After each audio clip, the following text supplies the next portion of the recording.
Assalamualaikum warahmatullahi wabarakatuh. Selamat pagi Bapak dan Ibu para pelaku usaha sekalian. Perkenalkan saya petugas proses produk halal dari Lembaga Pendamping Proses Produk Halal Edukasi Wakaf Indonesia yang berkantor pusat ada di Yogyakarta. Baik, izin saya mempresentasikan tentang sertifikat halal sehati.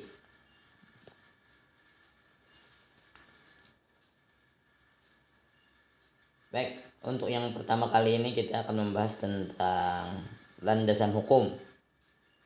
Landasan hukum, kenapa sertifikasi halal dan apa itu sertifikasi halal gratis atau sehati ini apa? Nah, dasar hukum yang pertama yaitu Undang-Undang Nomor 33 Tahun 2014 tentang Jaminan Produk Halal, Peraturan Pemerintah Nomor 31 Tahun 2019 tentang Peraturan Pelaksana Undang-Undang Nomor 33 Tahun 2014 yaitu tentang Jaminan Produk Halal. Nah, Undang-Undang Nomor 33 Tahun 2014 ini jadi tentang jaminan produk halal ini, yang mana yang dahulu kewenangannya ada di Majelis Ulama Indonesia. Sekarang kewenangannya itu pindah kepada BPJPH, yaitu Badan Penyelenggara Jaminan Produk Halal. Nah, di Undang-Undang Nomor 33 Tahun 2014 ini juga lambang halal itu berubah, logo halal itu berubah, yang mana asalnya sebelah kiri kita berubah menjadi sebelah kanan itu. Nah, masih tentang regulasinya, landasan hukumnya selanjutnya adalah Peraturan Pemerintah Nomor 39 Tahun 2021 tentang penyelenggaraan bidang jaminan produk halal, yaitu ada pada pasal 140 yaitu penahapan kewajiban bersertifikat halal bagi produk makanan, minuman, hasil sembelihan dan jasa penyembelihan sebagaimana dimaksud dalam pasal 139 ayat 2 huruf A dan huruf C dimulai dari tanggal 17 Oktober 2019 sampai dengan tanggal 17 Oktober 2024. Tetapi kan ada koreksi, diperpanjang kembali ke tahun 2026, diperpanjang kembali. Nah, dari di pasal ini kita bisa menyimpulkan bahwasanya jenis makanan, minuman yang diproduksi oleh pelaku usaha itu wajib bersertifikat halal. Begitu juga hasil sembelihan. Nah, jadi artinya sembelihan yang diproduksi oleh RPU, rumah potong unggas atau RPH, itu juga wajib bersertifikat halal. Baik, kita lanjutkan lagi. Masih landasan hukumnya, yaitu landasan hukum selanjutnya yaitu Peraturan Menteri Agama Nomor 20 Tahun 2001 tentang sertifikasi halal bagi pelaku usaha mikro. Itu ada di pasal 2. Yang pertama berbunyi, pasal 2 ayat 1-nya berbunyi, produk yang dihasilkan oleh pelaku usaha mikro dan kecil wajib bersertifikat halal. Nah, jadi UMKM ini khususnya kita di Kalimantan Selatan yang tercatat ada 26.000 pelaku usaha UMKM ini nanti wajib bersertifikat halal. Ayat 2, kewajiban bersertifikat halal bagi pelaku usaha mikro dan kecil sebagaimana dimaksud pada ayat 1 didasarkan atas pernyataan pelaku usaha mikro dan kecil. Nah, di ayat 2 inilah Bapak dan Ibu sekalian nanti kita bisa mengajukan SIP declare namanya, artinya sertifikat itu tidak dikenakan biaya atau dibayar oleh biayanya di cover oleh pemerintah.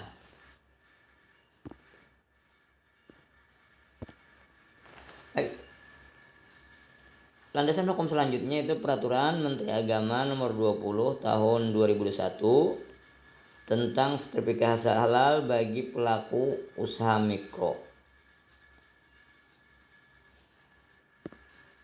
Yang selanjutnya yaitu Peraturan Pemerintah Nomor 39 Tahun 2021 tentang penyelenggaraan bidang jaminan produk halal, yaitu ada di pasal 119 ayat 2 yang berbunyi sanksi administratif yang dikenakan terhadap pelaku usaha berupa peringatan tertulis, denda administratif, pencabutan sertifikat halal, dan atau penarikan barang dari peredaran.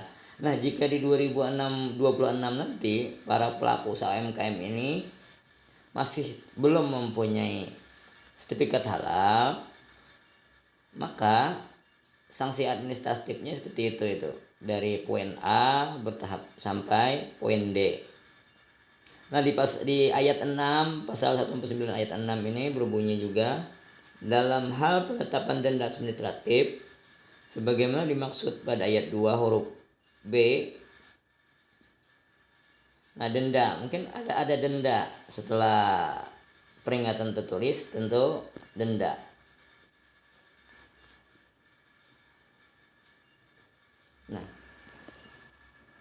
Nah, itulah landasan hukum tentang sertifikasi halal.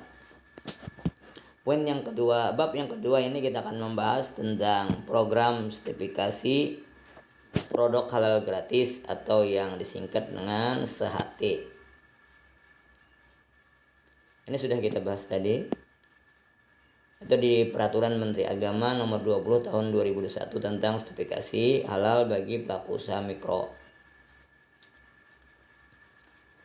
Di pasal 19 itu pendamping produk halal melakukan verifikasi dan validasi pernyataan kehalalan oleh pelaku usaha.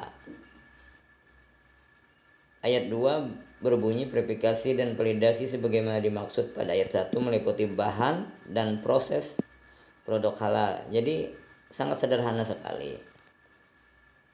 Nanti kita pelaku pendamping proses produk halal ini akan melakukan verifikasi dan validasi pernyataan kehalalan terhadap Bapak dan Ibu. Setelah itu kita validasi lewat sistem, lewat aplikasi si halal, yaitu apa yang divalidasi adalah bahan dan proses produk halalnya. Nah, jadi keputusan Kepala BPJPH nomor 22 tentang petunjuk teknis pelaksanaan proses produk halal dalam kewajiban halal pelaku usaha mikro dan kecil berdasarkan pernyataan pelaku usaha. Nah, teknisnya mungkin seperti ini. Sertifikasi halal gratis, jadi program subsidi 100% atas biaya pengurusan sertifikat halal yang diberikan pemerintah bagi pelaku usaha mikro yang memproduksi makanan dan minuman olahan dengan proses sederhana dan rendah risiko. Nah, jadi ini kategori yang bisa mendapatkan sertifikat halal gratis adalah seperti ini Bapak dan Ibu. Nah, jadi ada 13 jenis produk makanan yang bisa dilakukan lewat SHT, sertifikat halal gratis. Ini. Dan ini contoh-contohnya jenis produk susu, misalnya jenis produk susu dan olahannya yang terdiri dari es krim susu, es krim, dan es susu. Nah, ini masih jenisnya, produk dan contohnya. Ini untuk es, ini untuk jenis produk olahan buah yang bisa Bapak Ibu ajukan sertifikatnya gratis. Nah, ini jenis produk olahan buah, jenis produk sayur, olahan sayur. Ini jenis produk coklat, KBL-nya juga ada. Jenis permen, produk permen, jenis biji-bijian, tepung. Nah, jadi kalau Bapak Ibu dan sekalian ini mempunyai produk serumahan dan jenis produknya seperti ini, bisa diajukan. Ini cereal atau mie, produk roti dan bakery. Nah, ini jadi yang dipanggang. Jenis produk bakery khusus, jenis produk berbahan dasar beras. Ini contohnya produk berbahan dasar beras, produk kue kering, puding. Nah, ini turunannya. Termasuk juga jenis produk ikan olahan perikanan. Nah, ikan kering masuk di sini. Yang ini jenis produk ikan perikanan semi awet. Jenis produk telur dan olahannya. Ini contoh-contohnya, KBLI-nya juga ada. Jenis produk gula. Jenis produk gula, madu dan pemanis.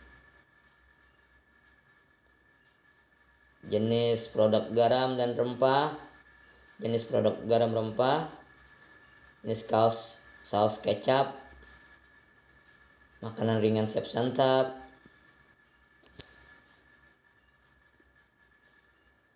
Kedai makanan. Nah, jadi kedai yang Bapak Ibu sekalian yang punya kedai makanan dan minuman, kan sepaket biasanya itu, juga bisa mengajukan di sini.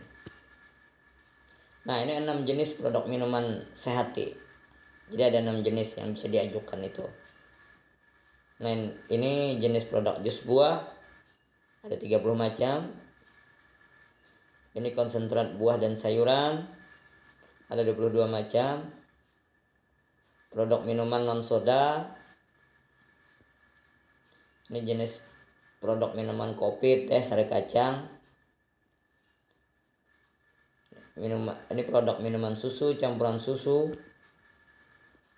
Termasuk produk minuman tradisional atau jamu. Ini ada 9 macam. Nah, di bab 3 ini kita membahas tentang pengajuan sertifikasi produk halal. Nah, jadi nanti lewat pendamping proses produk halal bisa kita dikonsultasikan produk Bapak Ibu yang mau diajukan itu. Nah, ini contoh-contoh sertifikat halalnya.